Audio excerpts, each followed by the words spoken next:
When you're a politician, one of the most important skills you have to learn is how to take credit for the work of others. I mean, there's also that right there on Robert Greene's 48 Laws of Power. Make sure that you take credit for the effort of others. And in this case, well, we could say that Zelensky has done a very good job this past weekend, in which was Independence Day in Ukraine, and he released a 12-minute, beautifully rendered video about him speaking to Ukrainian people, which I think this message was not really targeted at them. But the fact is that he was taking credit for a lot of stuff that indeed was facilitated by Donald Trump. But part of the message, I'm going to just skim through the first part. You can see, all right, there it has a very dramatic music that I make sure to mute. He was describing the square he was sitting, all the independence of Ukraine, how Ukraine is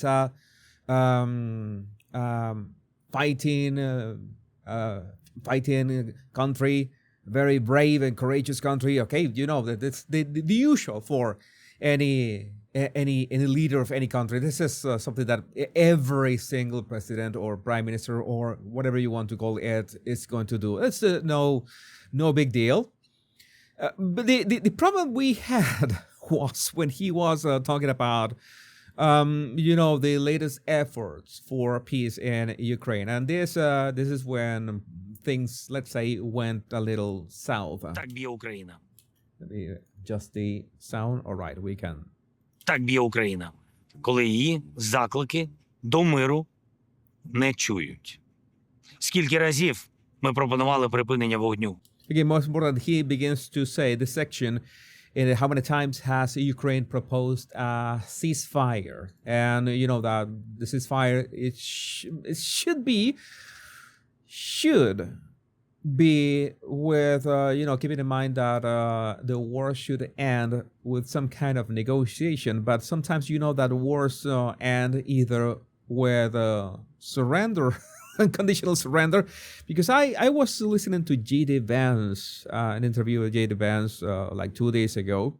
And he said that every single war has ended with some kind of negotiation. And obviously the first thing that comes to mind is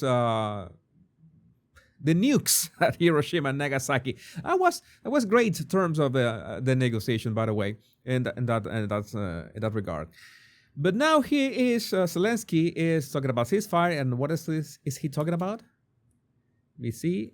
Скільки разів ми казали, ми хочемо тиші, ми прагнемо миру, але достойного і всеосяжного, і тому розраховуємо на силу. We count on the strength of the entire world. You're gonna see a couple contradictions in here. This is one of them. Цього світу. Ось така Україна тепер. Ось така Україна ніколи більше в історії не буде примушена до сорому. Ukraine will never be forced again to endure the shame that the Russians call a compromise. Yeah, compromise in this and the negotiation is to split the difference, to let's say get some kind of arrangement, let's say cede some territory. Of course, he has said over and over again that the constitution, the Ukrainian constitution, doesn't allow him to cede any territory as is in the constitution, but there are angles to it. And I think that the timing that it's like somebody whispered in his ear, let's bring down everything that has been done in the past week in one way or another. Just record the video, and I think that this video took some time to produce. If this video was produced in less than a week, well, it's amazing. Not gonna lie, it would be amazing. It is possible. It is absolutely possible, but it is like on purpose to derail whatever has been, agreed up to this point. Який русські називають компроміс. Нам потрібен справедливий мир, яким буде наше майбутнє. Our future, the future of Ukraine, will be decided by us alone. Those words are a little bit complicated because those words entail a lot of weight in the sense that no, if it was up to Ukraine, just to Ukraine, then we guess that the war would be over. So the future will not be decided by only Ukraine, because you just said that you need the strength of the entire world. And now you say that our future will be decided by us alone. So it's one of the two. You cannot have two conflicting statements because you're confusing everybody. If you want, just in case,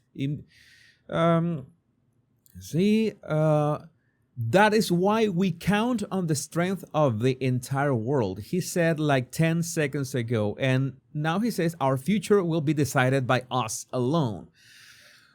Well, if you want, usually when you want the help of others, then it's like you are looking for investors in your company, and those investors are going to have a stake in the company, and they will have some votes as to what the company will do. Maybe you will have the majority of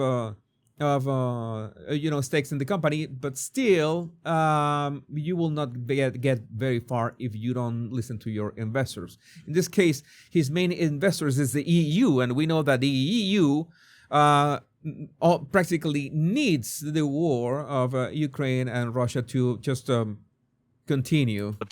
Тільки нам. І світ це знає. І світ це поважає. Yeah, the world respects Ukraine 100%. I believe that every country should be independent and free, and of course, as long as it doesn't mess up with other countries. Problem is that the conflict between Russia and Ukraine has so many angles in this proxy war that I cannot count. Поважає Україну. Сприймає Україну рівною. Україна, яка може реально за добу зібрати і об'єднати довкола себе лідерів світу. Yeah, Ukraine can indeed unite the world's leaders around itself. No, I needed to make that correction. It's not Ukraine or Zelensky, the one who did that. It is Donald Trump, who not only called Putin to meet in Alaska personally, which was a big deal, in fact, and also call you and your friends that you wouldn't dare go to the White House alone. You needed your chaperones with you because you were kind of, afraid of facing the dawn itself. I gave it to you. That meeting at the Oval Office was really nice, really good. No complaints about that.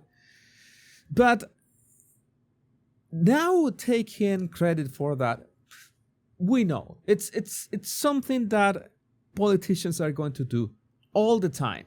Every single politician, without exception. But you need to need to let some time. You need to wait a bit before you do it, because it's gonna be quite hypocritical if you do it when the meeting at the White House is still so fresh.